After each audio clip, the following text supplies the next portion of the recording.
ഒത്തിരി ആളുകൾ ചെയ്യാൻ താല്പര്യം പ്രകടിപ്പിക്കുന്ന ഒരു കൃഷിയാണ് കൂൺ കൃഷി. അതിന് പ്രധാന കാരണം കൂൺ കൃഷി അനായാസം ചെയ്യാവുന്നതും ഒത്തിരി ലാഭമുണ്ടാക്കി തരുന്നതുമായ ഒരു കൃഷിയാണ് എന്ന് ആളുകൾ തെറ്റിദ്ധരിക്കുന്നത് കൊണ്ടാണ്. കൂൺ കൃഷി ചെയ്യുന്നവർക്കും ചെയ്തു നിർത്തിയവർക്കും അറിയാവുന്ന കാര്യമാണ്. നമ്മൾ പറഞ്ഞു കേൾക്കുന്നതൊന്നുമല്ല കൃഷി ചെയ്യുമ്പോൾ ഉള്ള അനുഭവമെന്ന്. മറ്റ് ഏത് കൃഷിയിൽ എന്നതുപോലെ തന്നെ ലാഭനഷ്ടങ്ങൾ നിറഞ്ഞതാണ് കൂൺ കൃഷി. ഏത് മാധ്യമത്തിൽ ചെയ്താലും ഏത് ഫെസിലിറ്റി ഉള്ള ഫാമിൽ ചെയ്താലും കൂൺ കൃഷി ചെയ്യാൻ കൃത്യമായ അറിവ് കിട്ടുന്നില്ല എങ്കിൽ കൂൺ കൃഷി പൂർണ്ണമായും പരാജയപ്പെടും. ഒന്നോ രണ്ടോ ക്ലാസുകൾ കൂടിയാലോ ആരെങ്കിലും ഒരാൾ കൂൺ കൃഷിയെക്കുറിച്ച് പറഞ്ഞു തന്നാലോ പഠിച്ചെടുക്കാൻ പറ്റുന്നതല്ല കൂൺ കൃഷി എന്നാണ് ഇവിടുത്തെ അനുഭവം. കൃഷി അത് ചെയ്തു തന്നെ പഠിക്കണം.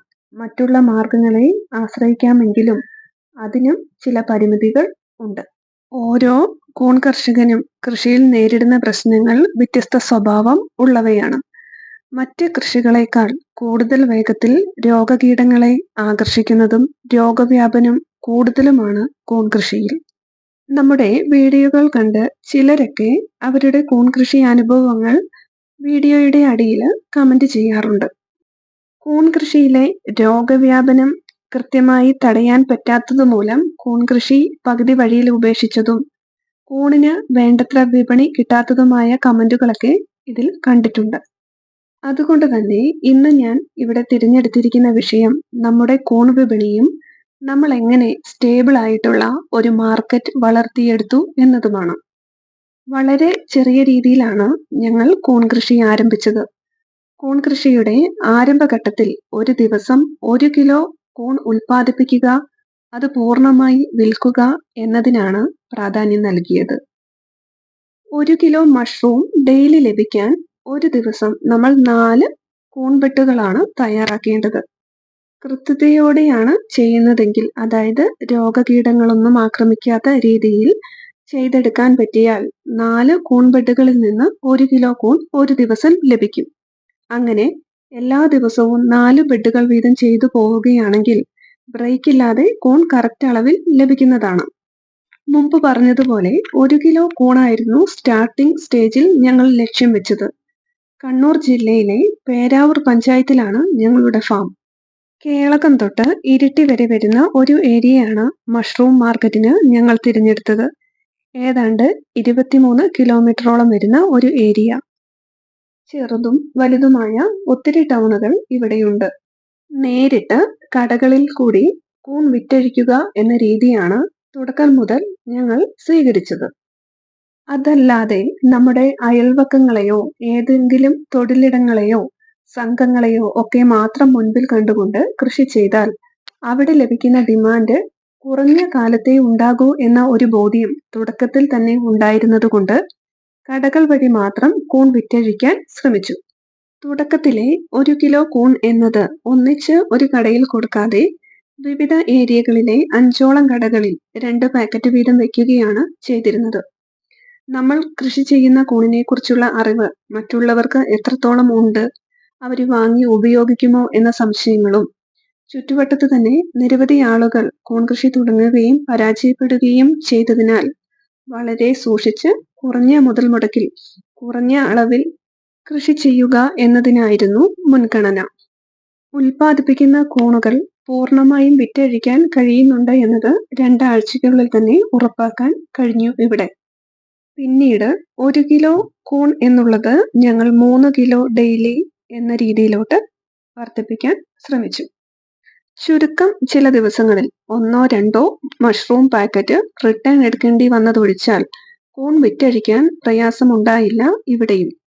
വളരെ വലിയൊരു ഏരിയയിൽ മാക്സിമം 3 കിലോ കൂണായിരുന്നു 4 വർഷം മുമ്പ് വരെ കടകൾ വഴി വിറ്റഴിക്കാൻ പറ്റിയിരുന്നത്.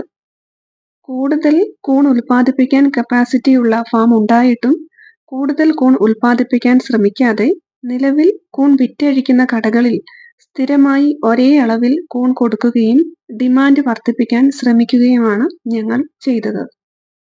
ഓയിസ്റ്റർ മഷ്റൂം നമ്മുടെ നാട്ടിലെ കടകളിൽ കണ്ടു പരിചയമില്ലാത്തതും ഇതിന്റെ ഗുണത്തെക്കുറിച്ച് വേണ്ടത്ര അറിവില്ലാത്തതുമെല്ലാം കൂണിന്റെ ഡിമാൻഡ് വർദ്ധിപ്പിക്കുന്നതിൽ കാലതാമസം എടുക്കാൻ കാരണമായി.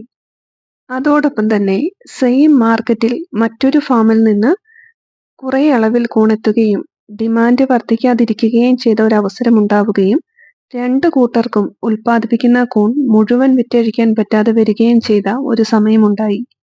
ഇവിടെ നിന്ന് മനസ്സിലാക്കിയ പ്രധാനപ്പെട്ട ഒരു കാര്യം, ഓരോ ദിവസവും കൂൺ കർഷകരുടെ എണ്ണം കൂടുകയും ഫാമുകളുടെ എണ്ണം കൂടുകയും ചെയ്യുന്നുണ്ടെങ്കിലും കൂൺ വിറ്റഴിക്കാൻ പറ്റുന്ന ഒരു വിപണി വളർന്നു വരുന്നില്ല. അതുമല്ലെങ്കിൽ കൂണിന്റെ ഡിമാൻഡ് വർദ്ധിക്കുന്നില്ല എന്നതായിരുന്നു. ദിവസങ്ങൾ കഴിയും തോറും കൃഷിയെക്കുറിച്ചും മാർക്കറ്റിങ്ങിനെക്കുറിച്ചുമെല്ലാം കൂടുതൽ പഠിക്കാൻ പറ്റുകയും ഉൽപ്പാദിപ്പിക്കുന്ന കൂണിന് എങ്ങനെ കൂടുതൽ ഷെൽഫ് ലൈഫ് കൊടുക്കാൻ കഴിയും എന്നതിലുള്ള അറിവും പുതിയ പാക്കിംഗ് രീതിയിലോട്ടും ബ്രാൻഡിങ്ങിലോട്ടും മാറാൻ കാരണമായി.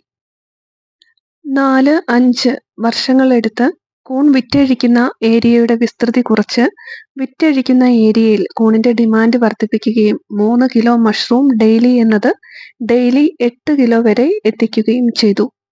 ഇതിനിടയിൽ തന്നെ ദിവസം 15 കിലോ അധികം മഷ്റൂം ഉൽപ്പാദിപ്പിക്കാൻ പറ്റുന്ന ഫാം നിർമ്മിക്കാനും കഴിഞ്ഞു. ഇതിനെല്ലാം തന്നെ നമ്മുടെ പേരാവൂർ കൃഷിഭവന്റെയും പഞ്ചായത്ത് ഭരണസമിതിയുടെയും എല്ലാം അകമഴിഞ്ഞ സഹായം ലഭിച്ചിട്ടുണ്ട്.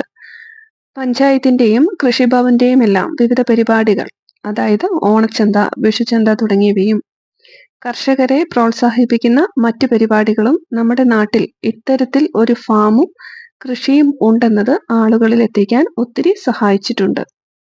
കൃഷിഭവൻ നേതൃത്വം നൽകി നമ്മുടെ പ്രാദേശിക ചാനലിൽ വന്ന ഫാമിന്റെ ഒരു സ്റ്റോറി ഒത്തിരി ജനശ്രദ്ധ നേടുകയും അതുവഴി തന്നെ കൂണിന്റെ വിപണി വിപുലീകരിക്കാനുള്ള ഒരു സാഹചര്യം ഒരുങ്ങുകയും ചെയ്തു. ഇങ്ങനെ നമ്മുടെ കൂണിന്റെ വിപണി വിവിധ മാർഗങ്ങളിലൂടെ വിപുലീകരിക്കപ്പെടുകയും ഇനിയും കൂടുതൽ ദൂരം മുൻപോട്ടു പോകാൻ തയ്യാറെടുക്കുകയും ചെയ്യുകയാണ്.